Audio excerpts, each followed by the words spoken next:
Hello everyone, welcome to our YouTube channel. This is Vikas Kumar on my YouTube platform Agriverse Education. Friends, in today's video we will discuss about the Barsim fodder crop. As you know, Barsim crop is a part of a GRF course of agronomy. It is included, so you have to know about what is Barsim crop, cultivation practices, varieties and some important facts. So let's begin. सबसे पहले हम बात करेंगे इसके general introduction, like what is a scientific name and what is chromosome number, like this. So the common name of berseem crop is Egyptian clover. जैसा कि इसका origin है आपका इजिप्ट, इसका बॉटनिकल नेम है ट्राइफोलियम अलेक्जेंड्रियम. ये आपको याद रखना है कि ट्राइफोलियम अलेक्जेंड्रियम इसका साइंटिफिक नेम है. जीआरएफ भी नहीं, ये और एग्जाम के लिए भी बहुत ज़्यादा इंपॉर्टेंट है. इसके अलावा बर्सिम को कहा जाता है किंग ऑफ फॉडर क्रॉप.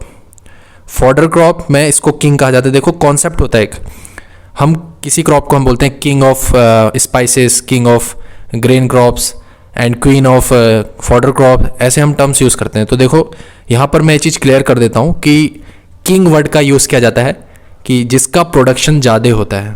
जैसे फॉडर की बात कर लें तो फॉडर में बर्सिम का प्रोडक्शन सबसे ज़्यादा है, इसलिए इसको किंग ऑफ फॉडर क्रॉप कहा जाता है. और ल्यूसन को कहा जाता है क्वीन ऑफ फॉडर क्रॉप, क्योंकि इसकी प्रोडक्टिविटी ज़्यादा होती है. अगर प्रोडक्टिविटी ज़्यादा है तो हम क्वीन टर्म का यूज़ करते हैं, और प्रोडक्शन ज़्यादा है तो हम किंग का यूज़ करते हैं. और बात करें बर्सिम टर्म की, तो ये एक अरेबिक वर्ड बर्जिम से डिराइव हो सका है, जिसका मीनिंग है ब्रांचिंग बिहेवियर, या बात कर लें रीजनरेशन पोटेंशियल ऑफ प्लांट. इसका मतलब यह है ब्रांचिंग बिहेवियर, यानी बहुत ज़्यादा इसकी ब्रांचिंग बिहेवियर है. It is a entomophilous plant. Entomophilous means इसमें क्या होता है, जो क्रॉस पॉलिनेशन होता है वो इंसेक्ट के द्वारा किया जाता है, और पर्टिकुलरली जो हनी बीज होती हैं इसमें पॉलिनेशन को फेवर करती हैं. इसके अलावा बर्सिम क्रॉप एडॉप्टेड है कूल एंड मॉडरेटरी कोल्ड क्लाइमेट, और इस क्रॉप में हम generally 4 to 6 cuts during winter, spring and early summer में हम इसको ऑब्टेन कर सकते हैं.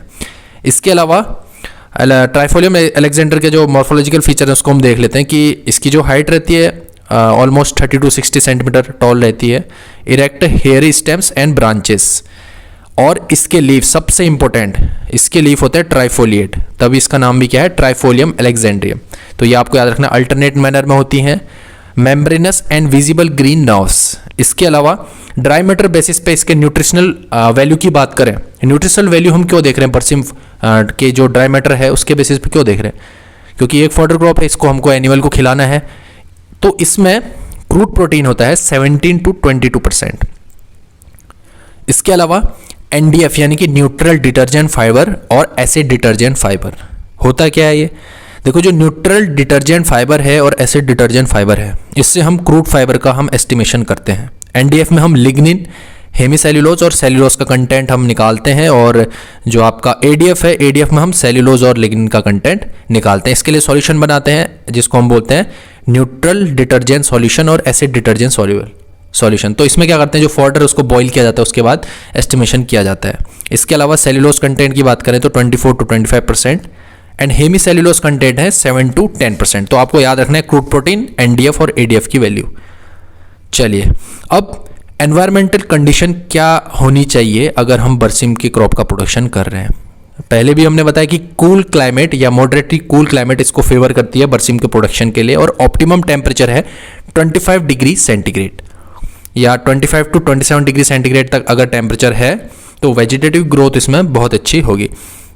और सदर्न इंडिया की बात करें तो वहाँ पर जो विंटर पीरियड है वो काफ़ी ज़्यादा शॉर्ट है, इसलिए बर्सिम को वहाँ ज़्यादा कल्टीवेट नहीं किया जाता है. सोइंग टाइम की बात करें तो ऑप्टिमम सोइंग कंडीशन या बोले सोइंग टाइम बर्सिम का है first fortnight of October to November तक ये चलती है, और ये 1 दिसंबर या बोले फर्स्ट वीक ऑफ दिसंबर तक ये जाती है इन ईस्टर्न रीजन. वैरायटीज़ की बात कर लेते हैं. वैरायटीज़ इंपॉर्टेंट है फॉर एग्जाम प्रोस्पेक्टिव. कौन कौन सी वैरायटी हैं, वर्धन, और इसकी जो एवरेज यील्ड है वो 80 to 110 टन्स पर हेक्टेयर, और इसको ग्रो किया जाता है ऑलमोस्ट ऑल द रीजन. जहाँ पर भी बर्सिम ग्रो की जाती है वहाँ इसको ग्रो किया जा सकता है. मस्कावी है और इसकी एवरेज यील्ड है 70 to 19 टन्स पर हेक्टेयर. देखो लमसम आपको याद होना चाहिए कि 60 to 110 turns per hectare yield हम ऑब्टेन कर सकते हैं बर्सिम क्रॉप में. इसके अलावा कुछ वैरायटीज़ हैं जैसे ये BL12, BB2, BB3। एक और वैरायटी है BL24, ये भी बहुत यूज़ होती है। आपके जो पंजाब हरियाणा वाला रीजन है, BL24 वैरायटी काफ़ी यूज़ करी जाती है, तो ये भी आपको याद रखना है। इसके अलावा है UPB 110, पूसा जाइंट आपने सुना होगा, खदावरी हो गया, छिंदवाड़ा हो गया। तो ये कुछ वैरायटी हैं बरसिम क्रॉप की। सीड रेट की बात करें तो सीड रेट नॉर्मल कंडीशन में 25 kg पर हेक्टेयर, और अगर हम राइस के साथ या राइस वाले सिस्टम में अगर इसको हम ग्रो कर रहे हैं तो लोड एंड राइस सिस्टम में जब हम राइस की हार्वेस्टिंग करने वाले हैं उससे 15 दिन पहले 35 kg पर हेक्टेयर की रेट पर इसकी सोइंग कर दी जाती है। सीड इनोकुलेशन जैसा कि एक लेग्यूमिनस क्रॉप है और इसमें नाइट्रोजन फिक्सेशन किया जाता है राइजोबियम बैक्टीरिया के द्वारा। तो सीड की सोइंग से पहले हम इसका इनोकुलेशन कर लेते हैं राइजोबियम ट्राइफोलाई, इसका एक ये सब स्पीसीज है, ये इसकी एक स्पीसीज है Rhizobium trifolii, specifically used in berseem crop. इसके अलावा हम क्रॉप मिक्सचर में भी इसको ग्रो कर सकते हैं। जैसे हम अर्ली सोइंग कर रहे हैं तो आप इसके साथ चाइनीज़ कैबेज, जापानीज रेप या लूशन इसको कॉम्बिनेशन में ग्रो कर सकते हैं, या अगर आप लेट सोन कंडीशन में जा रहे हैं तो आप ओट यहाँ पर बेस्ट चॉइस हो जाती है। हम जनरली क्या कर रहे हैं, आप एनिमल्स के लिए ग्रो कर रहे हैं तो मिक्सचर में हम इसको सीड को मिक्स करके जनरली ऐसे ही ग्रो कर देते हैं। अब आते हैं क्रॉपिंग सिस्टम में। क्रॉपिंग सिस्टम क्या क्या हो सकता है, या तो आप राइस बरसिम कर लीजिए, सोरगम बरसिम। बरसिम को हम ग्रो करते हैं रबी सीजन में। यहाँ पर दे रखा है सोरगम प्लस काउपी, यानी कि इसको खरीफ में इंटरक्रॉपिंग और रबी में इंटरक्रॉपिंग करी जा रही है मस्टर्ड के साथ बरसिम की। वैसे यहाँ NB हाइब्रिड, काउपी, बरसिम, तो ये कुछ क्रॉपिंग पैटर्न है। अब आते हैं सॉइल कंडीशन। तो सॉइल कंडीशन आपकी well drained clay to clay loam soil जो रिच होनी चाहिए कैल्शियम, फॉस्फोरस, और इसका जो हैवी टेक्सचर सॉइल है उसको प्रिफर्ड किया जाता है। और बरसिम क्रॉप सैलाइन सोडिक सॉइल में ग्रो करी जाती है, ग्रो करी जाती नहीं है, मीन्स ग्रो करी जा सकती है। तो ये आपको याद रखना है कि सैलाइन सोडिक कंडीशन में बरसिम क्रॉप को हम ग्रो कर सकते हैं। सॉइल डेप्थ इसका रखा जाता है 1.5 to 2.5 सेंटीमीटर्स।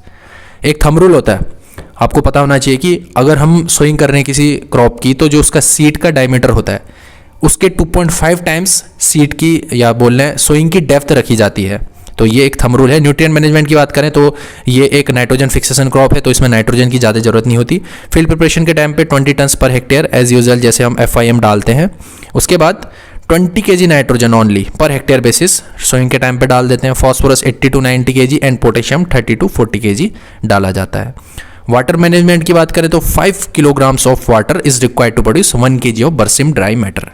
और IGFRI जो कि झांसी पर सिचुएटेड है, तो यहाँ पर कुछ एक्सपेरिमेंट किए गए, उसमें ये पता लगाया गया या ये रिकमेंडेशन दी गई कि इरिगेशन कैसा होना चाहिए।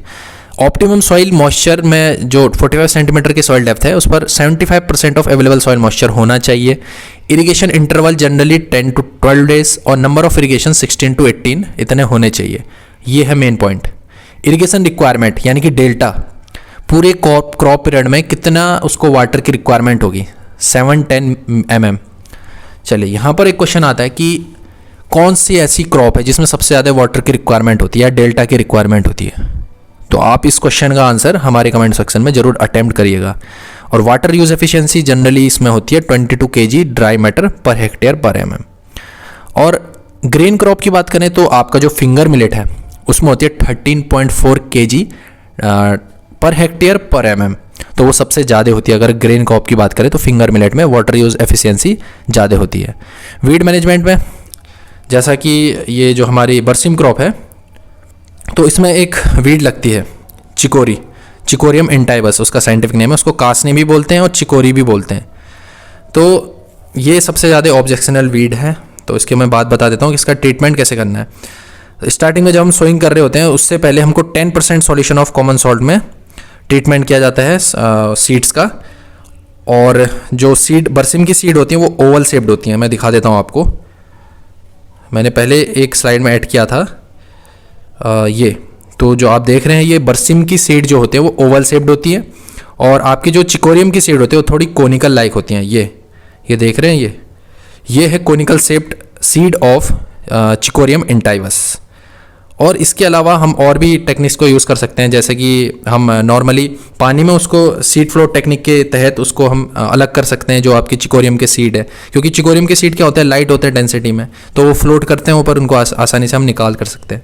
या हम हर्बिसाइड का भी यूज़ कर सकते हैं। इमेजोथापायर 0.1 kg है पर हेक्टेयर। हार्वेस्टिंग की बात करें तो पहला harvest 50 to 55 days after sowing, इस टाइम पर हम ले सकते हैं। इसके बाद सब्सिक्वेंट कट हम 25 to 30 डेज के इंटरवल पर हम ले सकते हैं। पहले भी स्लाइड में ऐड किया है कि हम 5 to 6 कट हम ले सकते हैं इन बरसिम क्रॉप। तो यहां पर ये दिखाया गया है, जो ये क्रॉप है ये है वीड ऑफ चिकोरियम इंटाइबस। ये है चिकोरियम इंटाइबस की लीफ, ये है सीड जो कि कोनिकल है, और ये है आपके फ्लावर ऑफ चिकोरियम इंटाइबस। पहले जेआरएफ के एग्जाम में क्वेश्चन भी पूछा गया था कि जैसे एक क्रॉप थी बकवीट, बकवीट का सीड कैसा होता है, तो उसका आंसर क्या था, ट्रायंगुलर लाइक। तो ऐसे ही इसका भी क्वेश्चन आ सकता है कि जो आपका चिकोरियम इंटाइबस है उसका सीड कैसा होता है, तो कोनिकल लाइक शेप उसका होता है।